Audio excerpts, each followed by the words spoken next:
오래된 유머 중에 이런 이야기가 있습니다. 어느 초등학교에서 시험 문제를 냈는데 개미를 3등분하면 괄호, 라고 문제를 냈습니다. 모두 아시는 것처럼 정답은 머리, 몸통, 배입니다. 그런데 어느 초등학생이 답하기를 그 세 개의 가로 안에 죽는 다라고 이렇게 써넣었다고 합니다. 그럼 시험을 좋아하는 학생은 없지만 시험을 치르는 이유가 그 시험을 통해 학생이 지금까지 배운 걸 점검하고 더 잘 이해할 수 있도록 돕는 훈련입니다. 그래서 학교마다 중간고사, 기말고사가 있고, 그래서 지금까지 배운 걸 잘 이해했는가 점검하고, 또 대학과 같은 상급 학교에서는 졸업시험이라는 것도 있습니다. 예수님의 제자들 역시 3년간 주님과 함께 지내면서 예수님은 제자들에게 그들에게 하나님 나라를 가르치셨고 예수님의 제자로 훈련하셨습니다. 그래서 이제 얼마 안 있으면 제자들과 헤어지셔야 했기 때문에 제자들에게 예수님은 마지막 시험 문제를 내셨습니다. 예수님의 제자라면 반드시 알아야 할 질문이었는데, 사람들은 나를 누구라 하느냐, 그리고 그러면 너희는 나를 누구라 하느냐라는 질문이었습니다. 적어도 예수님의 제자라면 예수님이 누구신지를 분명히 알아야 한다는 것입니다. 그런데 주님께서 제자들에게 이 질문을 하신 곳이 오늘 성경에 보면 빌립보 가이사랴였다라고 말씀합니다. 이 빌립보 가이사랴라는 도시를 우리가 주목할 필요가 있는데, 왜냐하면 이 도시는 구약시대에 바알갓이라고 불리는, 번역하면 복된 바알이라고 불릴 만큼 우상 숭배가 가득했던 곳이고, 신약 시대에는 양떼나 양치기들이 그들의 신으로 불리는 판이라는 그 우상을 섬기는 그 우상이 커다랗게 지어져 있을 만큼 철저하게 이교도적인 장소였기 때문입니다. 그리고 그것은 정치적으로도 로마 황제 아우구스투스가 헤롯 대왕에게 그 선물한 도시였기 때문에 아주 이방의 색채가 가득한 도시가 바로 이 빌립보 가이사랴였습니다. 헤롯 대왕은 그 도시를 이방인 그 왕에게 선물 받아서 그 아들에게 다시 분봉한 빌립에게 이 도시를 선물로 물려주었습니다. 그래서 빌립은 이 도시를 재정비하면서 새롭게 단장하면서 빌립보 가이사랴, 그러니까 자신의 이름과 로마 황제 시저의 이름을 그렇게 붙여서 빌립과 황제의 도시라고 불렀던 것입니다. 그러니까 이 도시 사람들을 다스리는 사람은 빌립과 로마 황제가 너희를 다스린다라는 의미가 있는 것입니다. 이런 로마 주권 사상과 이방인 우상 숭배가 가득한 곳에서 예수님이 제자들에게 가장 중요한 질문을 던지신 것입니다. 사람들이 나를 누구라 하느냐? 너희는 나를 누구라 하느냐? 여러분, 오늘날에도 이 세상의 색채가 가득한 우리가 어떻게 보면 교회 밖에서는 여전히 이렇게 우상 숭배하고 자신들을 주인 삼고 사는 그 세상 속에서 우리가 살죠. 그런 곳에서 우리가 이 질문에 어떻게 대답하느냐는 아주 중요합니다. 예수님이 이 질문을 물었을 때 많은 사람들은 오답을 내고 있습니다. 더러는 세례 요한, 더러는 엘리야, 어떤 이는 예레미야나 선지자 중에 하나입니다. 그렇게 말합니다. 단순히 예수님을 존경받을 만한 선지자 중에 한 사람으로 여기고 있는 것입니다. 오늘날 세상도 마찬가지죠. 예수님을 4대 성인 중에 한 분 정도로 알지 예수님을 하나님의 아들 그리스도다라고 말하지 않습니다. 단지 예수님을 인류가 하나가 되는 위대한 선생이나 가난한 자의 친구 정도로 생각하는 것은 오답입니다. 그러나 베드로는 주는 그리스도시요 살아계신 하나님의 아들이십니다 라고 고백하고 있습니다. 이것이 기독교 신앙의 핵심입니다. 여러분은 무엇이라고 고백하겠습니까? 예수님이 너희는 나를 누구라 하느냐 물으시면 뭐라고 대답하시겠습니까? 주는 그리스도시요 라는 이 고백이 여러분의 고백이 되기를 축복합니다. 이 고백의 의미가 어떤 것인지 아는 게 굉장히 중요합니다. 그리스도는 예수님의 또 다른 이름으로 신약 성경에 무려 544번이나 그렇게 등장할 만큼 영적인 무게가 있는 아주 중요한 이름입니다. 그러면 주는 그리스도시오라는 이 고백이 우리에게 어떤 의미입니까?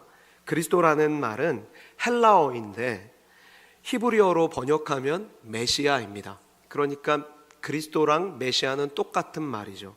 그리고 이 말을 우리말로 번역하면 기름 부음을 받은 자입니다. 그리스도는 예수님의 세 가지 직분을 의미합니다. 그래서 그리스도의 삼중직이라고 이야기하는데 이 세 가지 직분은 구약시대에 하나님께서 기름 부어 세우도록 허락하셨던 직분을 가리키는 말입니다.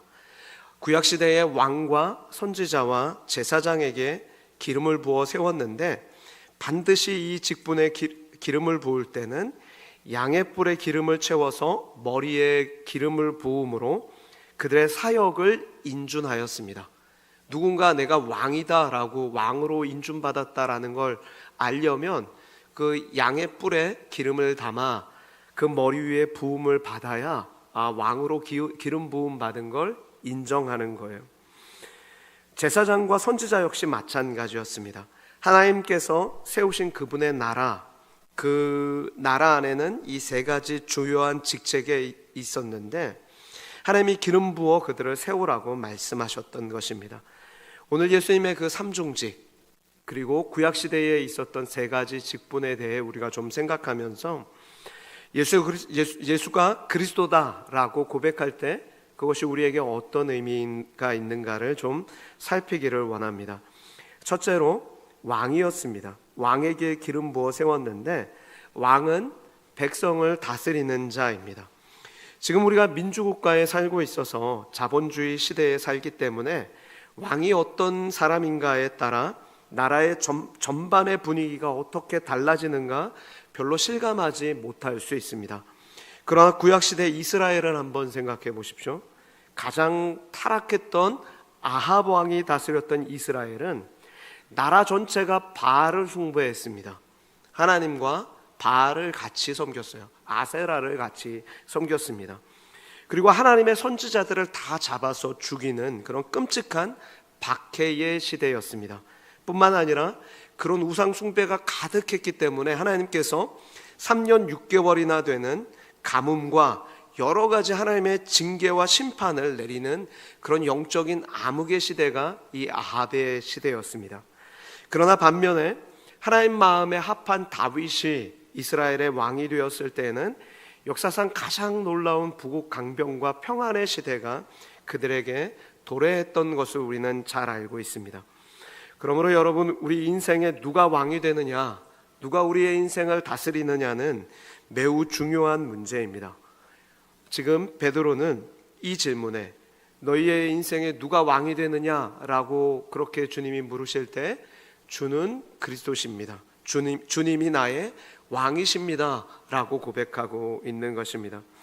여러분의 인생은 누가 왕이십니까? 여러분 인생 가운데 누가 왕이세요? 다시 한번 묻습니다. 다 내향형이 계신가요? 부끄러워서 대답을 못 하시나요? 자, 여러분의 인생에 누가 왕이십니까? 잘 못 들었어요. 안 들려요. 다시 한번요. 여러분의 인생에 누가 왕이십니까? 예수님이십니까? 아멘입니까?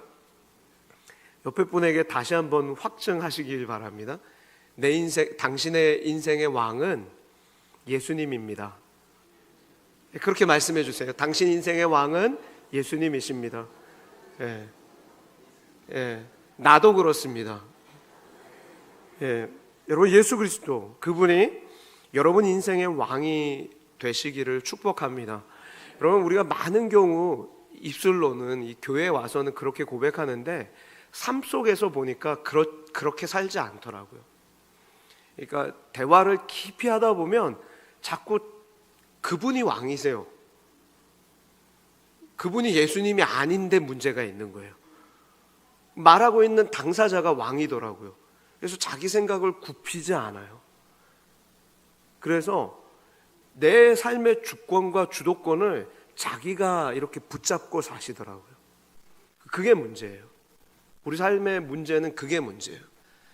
정말로 예수님이 왕이시라면 그 성경의 가치가 내 삶의 가치가 되어야 되고, 그 성경의 말씀이 내 삶을 다스리는 그 말씀이 돼야 돼요. 내 생각이 아니라. 그렇게 우리의 생각을 내려놓고 예수님이 왕이 되신다는 여러분의 지금 이 고백대로 말씀이 여러분의 생각을 지배하고 삶을 지배할 수 있기를 주님의 이름으로 축복합니다. 두 번째로는 선지자를 기름 부어 세웠습니다. 여러분, 선지자는 하나님께 받아 말하는 사람입니다. 자기 생각을 말하는 사람이 아닙니다. 하나님의 말씀을 받아서 가감없이 그 말씀을 대언하는 사람이 선지자였습니다. 그러니까 하나님의 입장에 서서 하나님의 말씀을, 하나님의 뜻을 백성들에게 온전하게 전하는 사람이 선지자입니다. 그런데 이스라엘 역사를 보면 수많은 거짓 선지자들이 등장합니다. 그들은 하나님의 말씀을 받은 적도 없고 하나님의 계시를 받은 적도 없지만 그들은 돈을 사랑했고 오직 자신들의 이익을 위해 또 사람들을 미혹하려고 말하였기 때문에 예수님은 마태복음 7장 15, 16절에서 그런 자들을 양의 옷을 입은 이리와 같으니 미혹받지 않도록 너희는 경계하라고 그렇게 말씀하셨습니다. 문제는 그들이 평화를 전하며 때로는 이적과 기사를 행하기 때문에 참 선지자인 척하는데 수많은 주의 백성들이 그들을 깨어있지 않아서 그들의 거짓됨을 분별하지 못하고 그 거짓된 가르침에 속아 넘어간다는 데 있습니다. 구약성경 열왕기상 13장 18절에 보면 하나님의 사람이라고 불리는 그 무명의 선지자가 그 베델의 늙은 거짓 선지자에게 속아서 결국 죽음에 이르는 장면이 나와요. 우리 한번 같이 이 말씀을 보겠습니다. 저가 그 사람에게 이르되, 여기서 그 사람은 하나님의 사람이에요. 그러니까 하나님의 사람에게 하나님께서 뭐라고 말씀하셨냐면, 베델의 그 지금 여로보암이 베델의 제단을 쌓는데 너가 가서 그 베델의 제단이 다 허물어지리라. 너가 그렇게 우상을 섬기니까 하나님이 심판하시리라. 그렇게 전하고 오라고 유다로부터 베델로 파송을 받았습니다. 그런데 가서 떡과 물이든 아무것도 먹지 말아라. 그렇게 하나님께서 하나님의 선지자에게 명령하셨어요. 그래서 하나님의 사람이 그 사명을 붙잡고 올라와서 베델의 그 제단이 무너져 내릴 것이라고 얘기하고 하나님의 심판이 있을 거라고 말씀을 전했습니다. 떡과 물을 마시라고 이렇게 권면하는 사람들의 유혹을 다 뿌리칩니다. 하나님이 그래서는 안 된다 했다라고 했어요. 그런데 거짓 선지자가 이 하나님의 사람을 유혹하기 시작합니다. 와, 진짜 하나님의 사람이 와가지고 말씀을 전하고 심판의 메시지를 전하니까 제단이 무너졌다는 소리를 이 베델의 늙은 선지자가 듣고서는 궁금한 거예요. 진짜 하나님의 사람을 만나보고 싶은 거예요. 그래서 거짓말로 가가지고 이 사람을 속여요. 그 열왕기상 13장 18절이 그 말씀인데, 저가 그 사람 하나님의 사람에게 이르되 나도 그대와 같은 선지자라. 이 베델의 늙은 선지자가 그렇게 말하는 거예요. 그러면서 이렇게 말하죠. 천사가 여호와의 말씀으로 내게 이르기를 그를 내 집으로 데리고 돌아가서 그에게 떡을 먹이고 물을 마시우라 하였느니라 하니 그 사람을 속임이라. 여러분이 만약에 하나님의 사람이었다면 이 선지자의 말을 들었을 때 어떻게 하셔야 돼요? 안 돼요. 싫어요. 하나님이 나한테는 분명히 떡과 물을 먹지 말라고 하셨어요. 그렇게 얘기를 했어야 돼요. 그런데 아이스크림 사줄게. 그러니까 어떻게 해요? 혹 속아서 넘어가는 거예요. 여러분, 내가 꿈에서 당신을 봤는데 하나님이 나한테 이렇게 말씀하셨더라. 믿지 마십시오. 성경이 기준이 돼야 돼요. 그 사람한테 개꿈입니다 얘기해 주십시오. 하나님의 말씀이 기준이 돼야 된다고요. 신령하지 않다니까요. 그런 신사도적인 사람들이 이 시대에 너무 많아요. 자기가 꿈을 꿨고 환상을 받고 그러면서 미혹하고 속이는 자들이 이 세상엔 너무 많습니다. 신천지의 전략 중에 하나도 그와 같은 거예요. 다 거짓말로 짜고 치는 거죠. 근데 이 하나님의 사람이 분명히 떡과 물을 먹지 말라고 하나님께 직접 말씀을 들었음에도 와가지고 나도 그대와 같은 선지자라, 천사가 여호와의 말씀으로 내게 이르렀다, 이렇게 말하니까 그냥 거기에 홀랑 속아서 거기 가서 떡과 물을 먹습니다. 무엇이 문제입니까? 하나님의 사람이라 불리던 신실한 하나님의 종조차도 거짓 선지자의 속임에 넘어감으로 결국 죽게 되었다는 게 문제입니다. 오늘날 이단의 문제가 무서운 이유는 단지 진리에 대해 잘못된 가르침을 받고 이 땅에서 끝나면 다행인데 그것이 영원한 생명에도 영향을 주기 때문입니다. 그래서 훗날 베드로가 교회를 향해 베드로 사도가 이와 같이 경고합니다. 베드로후서 2장 1절 말씀입니다. 우리 같이 한번 읽겠습니다. 시작. 그러나 백성 가운데 또한 거짓 선지자들이 일어났었느니 이와 같이 너희 중에 거짓 선지자들이 있으니라. 그들이 멸망하게 할 이단을 가만히 끌어들여 자기들을 사신 주를 부인하고 임박한 멸망을 스스로 취하는 자들이라 경고합니다. 여러분, 그런 거예요. 살아계신 주님을 부인하게 만들어요. 그러면서 자꾸 다른 우상을 섬기게 만들죠. 그러므로 누가 선지자인가, 누가 나를 가르치는가, 이 문제는 영원한 생명을 좌우하는 아주 중차대한 문제입니다. 그래서 교회 밖에서 누가 성경 공부하자 하면 반드시 목회자인 저에게 확인받으셔야 합니다.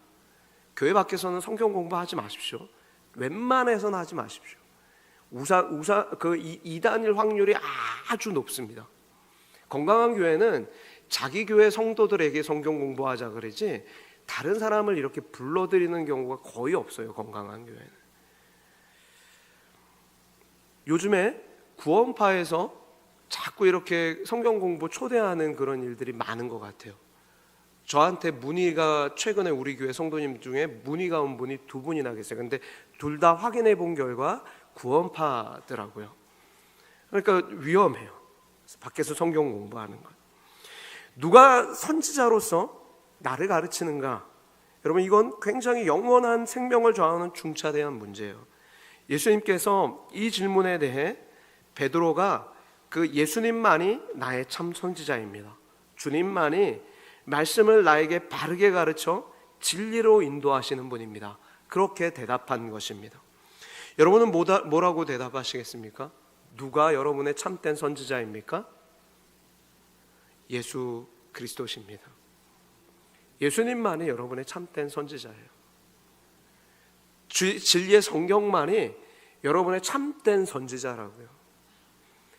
때로 목회자도 성경 지식을 완벽하게 갖고 있지 않아서 실수할 때가 있어요. 실수할 때가 있어요. 여러분, 있어요. 그렇기 때문에 목회자도 완벽한 사람이 아니다라고 여러분이 그걸 아셔야 돼요.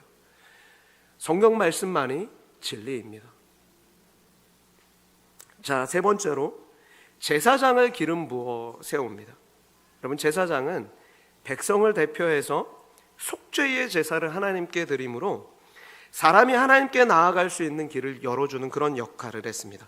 그런데 구약에 보면 엘리의 두 아들 홈니와 비느하스가 나오죠. 그들은 하나님께 드릴 제사에서 종을 보내서 이렇게 해요. 우리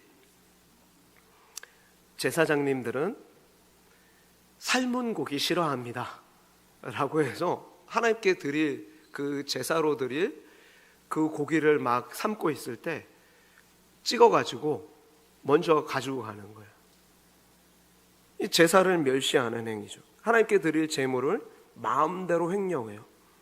오늘날 목회자들 중에서도 그런 사람들이 있어요. 그죠? 그래서 막 이렇게 뉴스에 나오기도 하죠. 사건입니다. 그리고 성전에서 봉사하는 여자들을 범할 만큼 아주 나쁜 제사장들이었어요. 오늘날 목회자의 성적 타락 문제도 있죠. 그죠?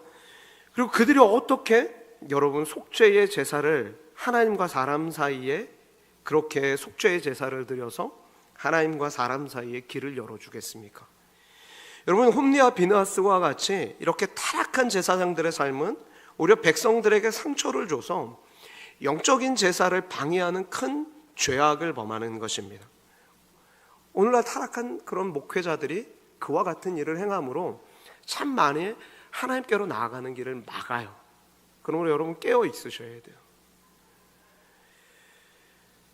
이처럼 이스라엘은 역사상 수많은 타락한 제사장들과 수많은 거짓 선지자와 또 수많은 악한 왕들을 경험했기 때문에 늘 마음 한편에 참된 하나님께서 정말 직접 기름 부어서 세워주실 참된 제사장과 참된 선지자와 참된 왕의 역할을 감당할 그런 메시아를 기다리고 있었습니다. 그런 갈망을 하고 있었어요.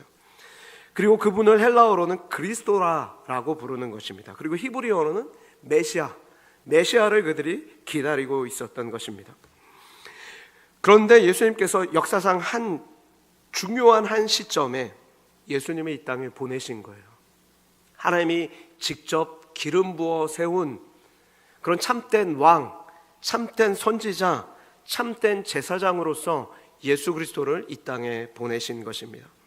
그러니까 베드로의 신앙 고백은 예수님만이 우리가 그토록 기다려왔던 참된 왕이시고 내 인생을 다스릴 만한 참된 왕이시고 그리고 진리를 밝히 드러내서 바른 길로 인도하실 참된 선지자고 그리고 우리의 인생의 모든 문제를 해결해 주실 유일하신 참 제사장입니다. 우리의 모든 죄를 해결해 주실 그런 참 제사장입니다 라고 고백했던 것입니다. 예수님은 베드로의 이 고백을 듣고 정말 기뻐하셨습니다. 그래서 17절에 보면 이렇게 말씀하세요. 바요나 시몬아 내가 복이 있도다. 이를 내게 알게 한 이는 혈육이 아니요 하늘에 계신 내 아버지시니라. 여러분, 우리가 여기서 아주 중요한 진리를 깨닫죠. 여러분, 믿음은 하나님의 선물이지 개인적으로 노력해서 얻어지는 게 아니에요. 아무리 설득한다 그래서 그 사람에게, 상대편에게 믿음이 생기는 게 아니라고요. 진짜라니까. 예수님 믿어봐 백날 얘기해도 인간의 설득으로는 믿음이 생기지 않아요. 어느 날 하나님이 선물로 주셔야지 믿어지는 거예요. 여러분 가운데 지금 이 자리에 앉아 계신 여러분이 예수님이 그리스도다라고 믿어지신다면, 예수님이 내 인생의 참된 왕이시고 예수님만이 진리를 가르쳐 주시는 선지자가 되시고 예수님만이 내 모든 죄를 해결해 주시는 참된 제사장이 되신다는 사실이 믿어지신다면, 믿어지시나요? 그 선물을, 그 믿음을 하나님께 선물로 받은 거예요. 이를 알게 한 이는 혈육이 아니고 하나님, 하늘에 계신 아버지께서 여러분에게 이것을 알게 하신 것입니다. 에베소서 2장 8절에서도 이렇게 말하죠. 너희는 그 은혜에 의하여 믿음으로 말미암아 구원을 받았으니 이것이 너희에게서 난 것이 아니요 하나님의 선물이라. 그리고 인생의 복은 예수님이 누구신가를 아는 데 있습니다. 예수님이 누구신가를 아는 데 인생의 복이 있어요. 그런데 여러분 지금 예수님이 그리스도시라는 거 알아요? 몰라요? 아세요? 진짜 확실하게 아세요? 그러면 옆에 있는 분 보시고 이렇게 말씀해 주셔야 돼요. 복 받았어. 복 받은 거예요, 여러분. 인생의 복은 예수님이 누군지 아는데 복이 있는 거예요.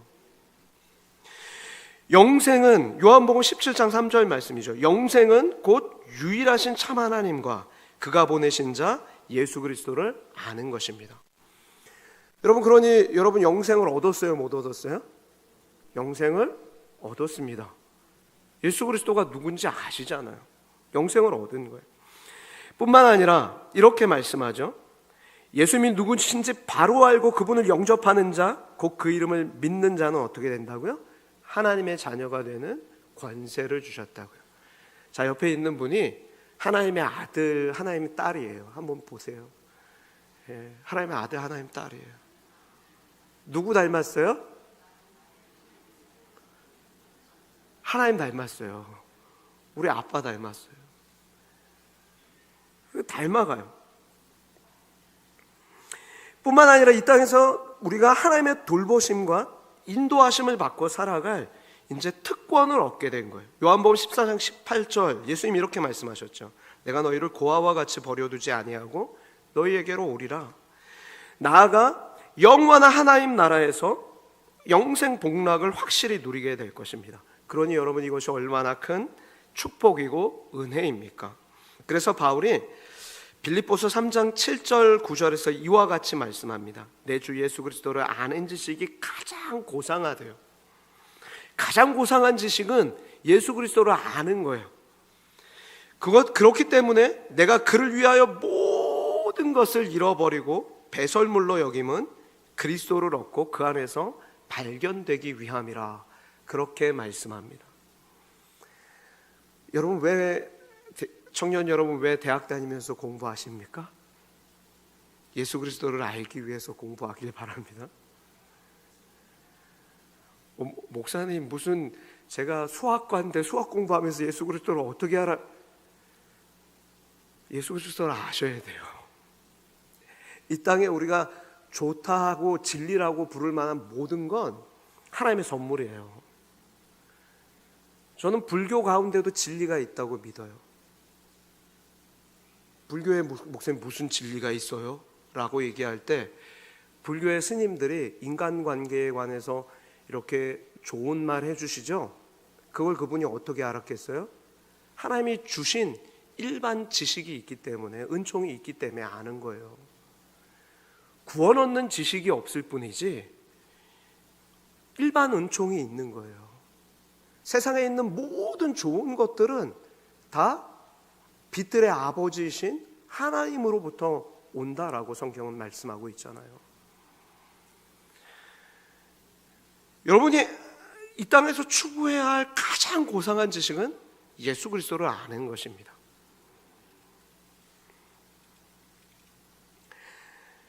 그래서 바울은 그를 얻기 위해서, 예수 그리스도를 얻기 위해서 모든 것을 잃어버렸다, 그렇게 말하죠. 그가 가지고 있었던 유대 배경을 다 배설물처럼 여기는 거예요. 그 안에서 그리스도를 얻고 그 안에서 발견되기 위해서 그렇게 하는 것입니다. 여러분, 나는 어떻습니까? 나도 그리스도를 아는 지식이 가장 고상하다고 믿고 있습니까? 여러분도 그렇게 믿고 계세요? 그래서 그리스도를 얻기 위해서 여러분이 이 땅에서 얻어야 할 다른 것들을 배설물처럼 과감히 버리실 수 있습니까?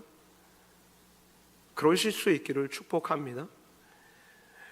여러분, 요즘에 유튜브가 너무 신앙생활에 영향을 많이 미친대요. 목회 데이터 연구소에서 과거에는 목회자의 설교가 이렇게 성도들에게 영향을 미치는 그 퍼센테이지가 한 38% 됐대요.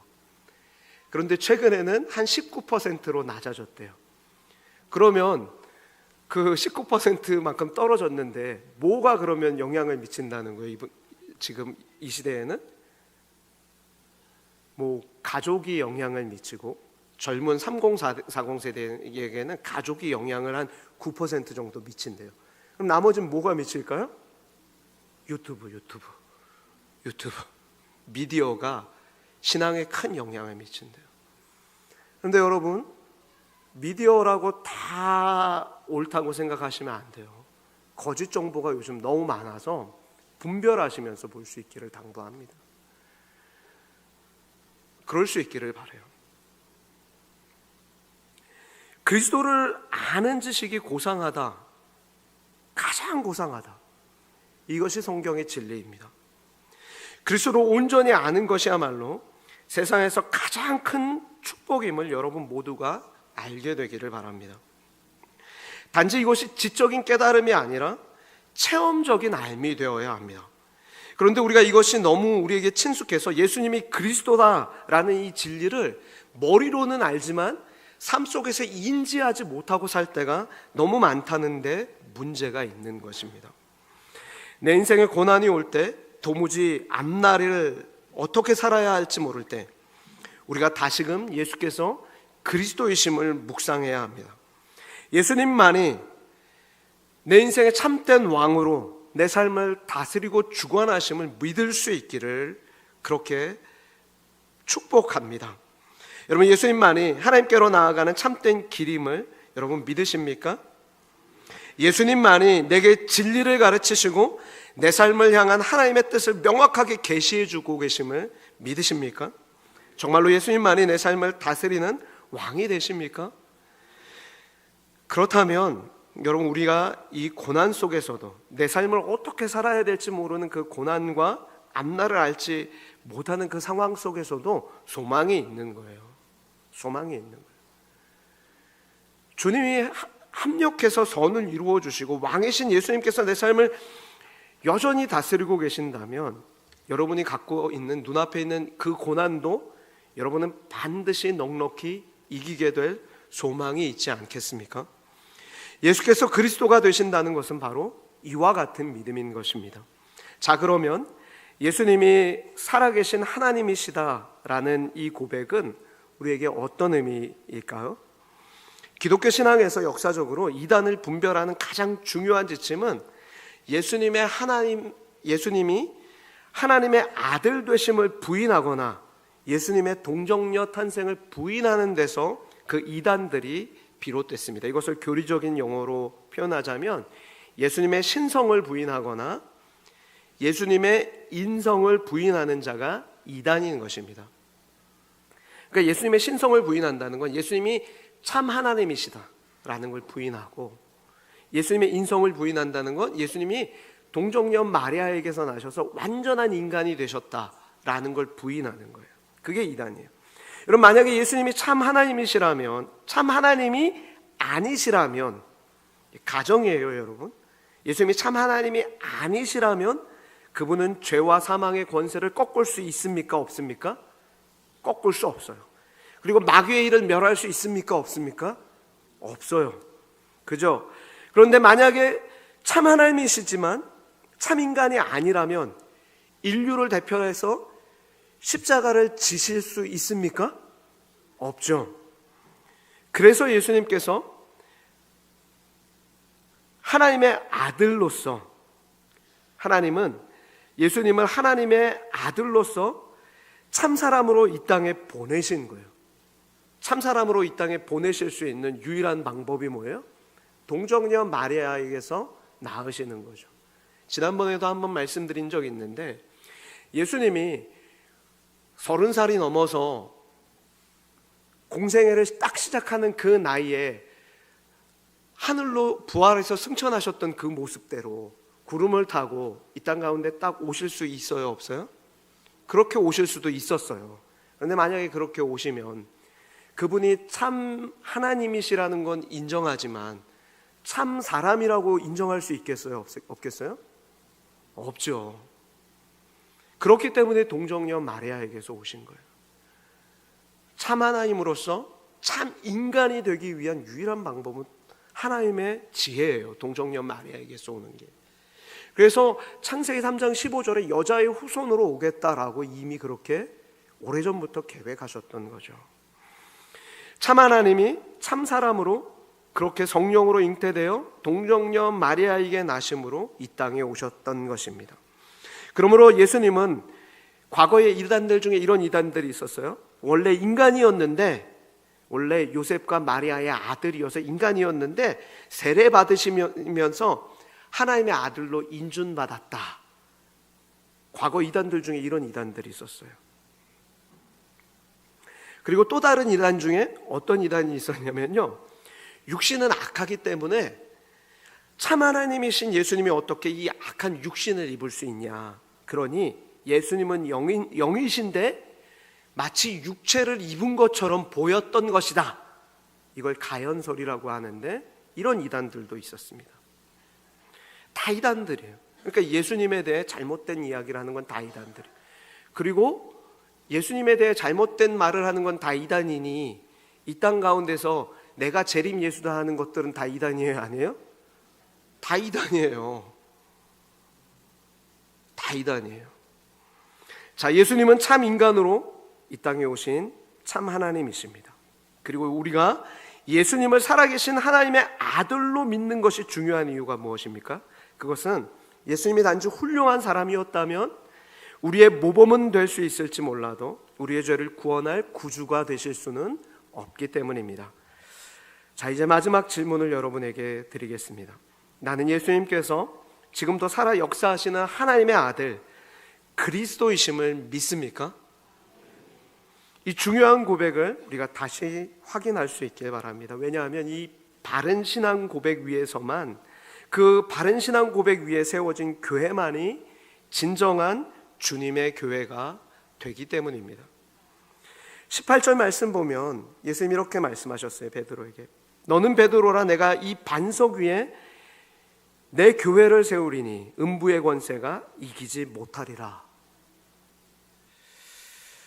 여러분, 여기서 우리가 주목하는 건 이 반석이 무엇을 의미하는가입니다. 여러분, 로마 카톨릭 교회에서는 이 반석을 문자 그대로 베드로라고 해석을 해왔습니다. 그래서 베드로를 초대 교황으로 간주해 왔죠. 그러나 우리 개혁교회, 개신교회에서는 뭐라고 해석을 합니까? 이 반석은 주는 그리스도시요 살아계신 하나님의 아들이십니다 라는 이 베드로의 신앙 고백을 반석이라고 해석해 왔습니다. 그러면 여러분, 어떤 것이 옳을까요? 베드로입니까? 베드로의 신앙 고백이 옳습니까? 예, 베드로의 신앙 고백이 옳아요. 왜냐하면 오늘 본문을 계속해서 읽다 보면 예수님이 자신의 고난과 죽음을 예언하시자 베드로가 막 만류하는 장면이 나오는데, 그것은 인간적으로 매우 따뜻한 모습이지만 하나님의 뜻을 정면으로 거스르는 모습입니다. 그래서 주께서 베드로에게 사단아, 내 뒤로 물러가라, 너는 나를 넘어지게 하는 자로다, 그렇게 말씀하십니다. 그러니 이렇게 인간적인 베드로 위에 교회가 세워진다면 교회는 얼마나 그 기초가 약하겠습니까? 그러므로 개신교회, 개혁교회 신학자들은 반석은 베드로가 아니라 베드로의 신앙 고백의 핵심인 예수 그리스도, 곧 살아계신 하나님의 아들이 교회의 기초다라고 그렇게 보았던 것입니다. 그리고 실제로 고린도전서 10장 4절에 보면 바울은 그 반석은 그리스도다라고 가르쳤고, 베드로 역시 예수님을 보배로운 산돌이라고 가르쳤습니다. 그러므로 교회의 기초는 예수 그리스도십니다. 예수님은 교회의 주인이 되십니다. 여러분, 그리고 교회는 누구입니까? 우리가 교회입니다. 교회는 누구라고요? 우리가 교회입니다. 더 구체적으로는 내가 교회입니다. 여러분이 교회예요. 그러면 여러분이 든든한 교회로, 진정한 교회로 세워지기 위해서는 여러분의 신앙 고백이 올바라야 하는 거예요. 예수가 그리스도십니다 라는 걸 날마다 매일의 삶 속에서 선포해야 되는 거예요. 주님이 내 인생의 왕이십니다 라고 끊임없이 선언하셔야 되는 거예요. 그리고 주님이 내 인생의 참된 진리가 되십니다. 내 모든 죄를 주님만이 용서하실 수 있습니다. 그렇게 고백하실 수 있어야 하는 것입니다. 그렇게 고백할 때 예수님이 베드로에게 친히 내 교회를 세우리라 말씀하신 걸 잊지 말아야 합니다. 여러분의 인생은 여러분의 소유가 아니라는 거예요. 누구의 소유라는 거예요? 예수님의 소유라는 거예요. 내 교회를 세우리라 그렇게 하셨잖아요. 여러분의 인생은 그러므로 예수님이 세워주실 거예요. 그러니 불안해하지 마십시오. 교회의 주인은 결코 목회자가 아닙니다. 교회의 주인은 결코 성도가 아니에요. 누가 교회의 주인이에요? 예수님이에요. 그래서 우리 교회가, 여러분 우리 성산교회가 그래도 건강한 이유는 이렇게 목회자가 바뀌는 과정에서 많은 교회들이, 요즘에 한국 교회들이 문제가 많아요. 그런데 우리 교회는 하나님의 은혜로 서로 사랑하고 격려하며 더욱 든든히 서가고 있습니다. 왜 그렇죠? 예수 그리스도께서 이 교회의 주인이시기 때문에 그래요. 그래서 성령의 하나 되게 하시면 우리가 힘써 지키며 사는 거예요. 주인은 언제나 예수님이기 때문에 누가 그곳에 오든지 목자 되신 주님의 말씀에 순종하는 종들이 된다면 교회는 항상 든든한 거예요. 언제나 교회의 타락은 종이 주인 노릇할 때 교회의 타락이 오기 시작하는 것입니다. 인간이 하나님 자리에 앉을 때 그 교회의 타락은 오는 거예요. 목회자 한 사람이 그 교회의 주인이 되거나, 어떤 장로가 그 교회의 주인이 되거나, 어떤 성도가 목소리 큰 사람이 이긴다고 계속 큰 소리 지르면서 자기 주장을 하기 시작할 때, 그때 교회는 더 이상 그리스도의 몸이 될 수 없고 성경적인 교회가 될 수 없는 거예요. 갈등하고 분열하면 마귀의 종노릇하게 되는 것이죠. 여러분, 우리 교회의 주인은 예수 그리스도이십니다. 그분이 우리의 주인이시고 내 삶의 왕이시고 우리가 성도가 붙들고 노래해야 할 유일한 분이 되십니다. 그러니 성도와 교회는 사람의 뜻이 아니라 늘 주님의 뜻을 앞세우고 순종하며 살아야 할 것입니다. 그런 교회에 주님은 음부의 권세가 이기지 못하리라, 그렇게 말씀하셨어요. 여러분이 지금 일상생활하면서 자꾸 사단에게 지시고 음부의 권세에 꺾이시는, 패하는 삶을 산다면 무엇이 문제라고요? 신앙 고백이 일상 속에서 이루어지지 않기 때문에 그런 거예요. 일상 속에서 예수님만이 내 인생의 참된 왕이십니다를 끊임없이 선언하십시오. 그럴 때 음부의 권세가 이기지 못하는 여러분의 삶이 될 것입니다. 천국 문을 여는 열쇠가 여러분 손에 쥐어지게 되는 거예요. 저는 여러분이 그런 멋있는 주님의 교회로 든든히 서갈 수 있기를 주님의 이름으로 축복합니다. 기도하겠습니다. 하나님 아버지, 참 연약하고 흠 많은 저희를 그리스도의 보혈의 은혜로 용서하여 주시고, 그 어둠의 나라에서 흑암의 권세를 꺾으시고 빛의 나라로, 그 아들의 나라로 우리를 정말로 인도해 주신 은혜에 감사합니다. 하나님, 우리를 교회로 불러주셨사오니 예수 그리스도 위에 우리의 인생을 든든히 세워가는, 그 반석 위에 세워가는 저희들의 인생이 될 수 있도록 주님 역사해 주시니 감사합니다. 하나님, 우리가 교회입니다. 우리는 예수님만이 우리의 왕 되심을 선언하며 평생을 살아가겠습니다. 어떠한 인생의 모든 순간과 고비마다 주 예수께서 우리의 인생의 왕이 되심을 선언함으로 주님만 의지하며 살겠습니다. 주님, 우리의 인생의 모든 문제를 주님 앞에 맡기며 우리의 죄를 주님 앞에 고백하며 주님의 말씀에, 성경의 이 진리 위에만 하나님 우리의 인생을 세워가겠사오니, 성령 하나님, 우리가 그렇게 우리의 인생을 세워가고 우리의 교회를 든든히 세워갈 수 있도록 주님 인도하여 주시고 역사하여 주옵소서. 저희가 순종하겠습니다. 감사드리며 예수님의 이름으로 기도하옵나이다. 아멘.